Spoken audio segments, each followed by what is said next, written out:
what are you guys doing? We're watching the old man work.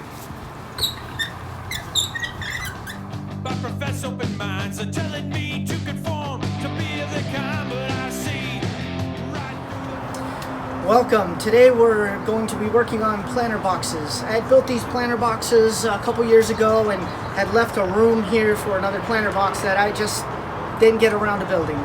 So today's the day where I'm going to finish this planter box. So sit back, relax, watch this old man work.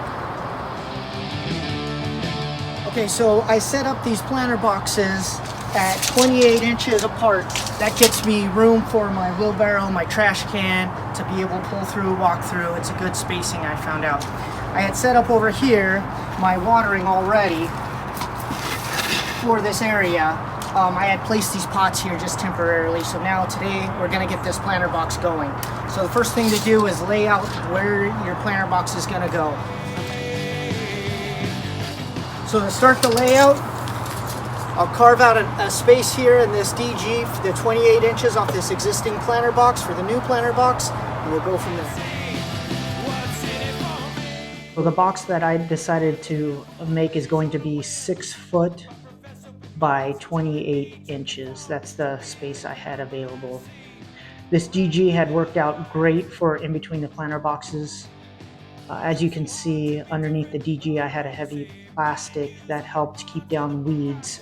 We don't get much rain here, so I didn't have any problems with any kind of drainage.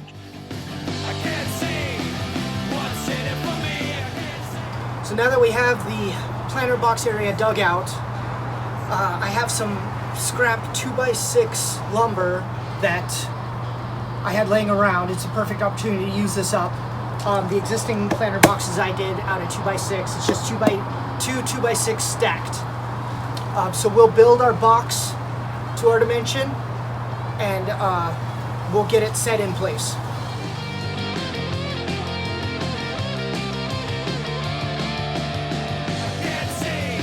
Okay, to attach the boards together, the 2x6s together, I just use deck screws. I have 3-inch deck screws and I just use 2 per board.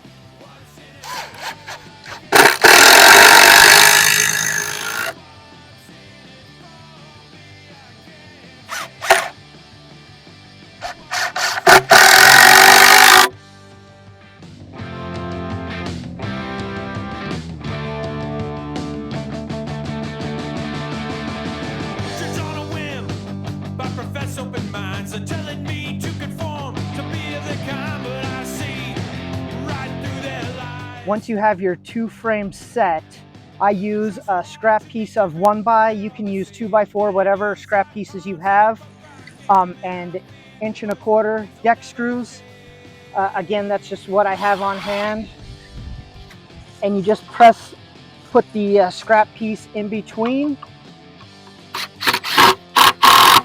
And this will lock the two frames you have together. That way they're locked together, and once you fill it up with dirt, that will continue to lock it in a little tighter.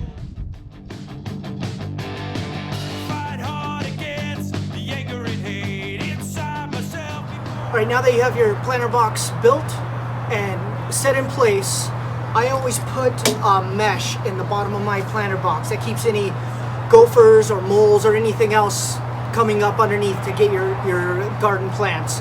So I just happen to have some scrap 3.5 lath. You can use any kind of mesh that you have available.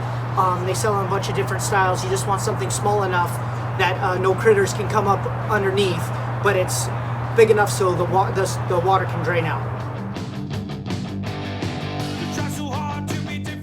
If you fill the box up with soil, I happen to have quails and rabbits that I was able to get the soil from underneath. It is good planting soil. You can use any soil that you have, but I would suggest using some kind of amendments to get some organic material in.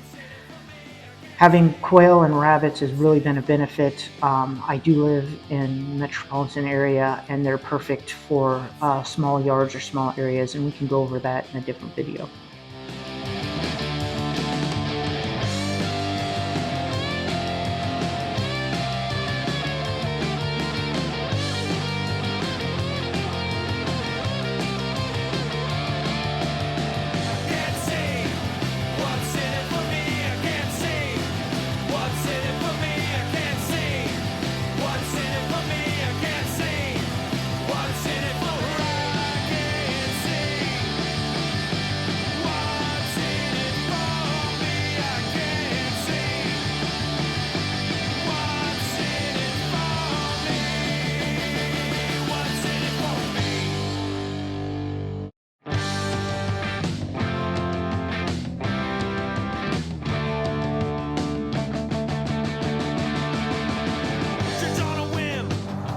So that completes the garden box. It's really simple, anyone can do it. There's just a few more steps. I like to keep the dirt low so I can mulch over the plants once I plant them. And then the staining to match the other boxes, I'll leave that for the wife. And I feel the worst, things will never change.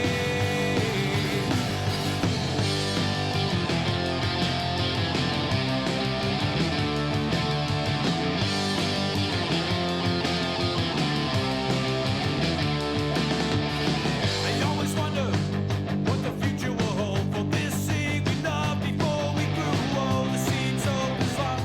Thanks for watching this old man work. If you like this video, please like, subscribe, and share. Please leave something in the comments if you'd like to see more of this kind of content, and get out there and work.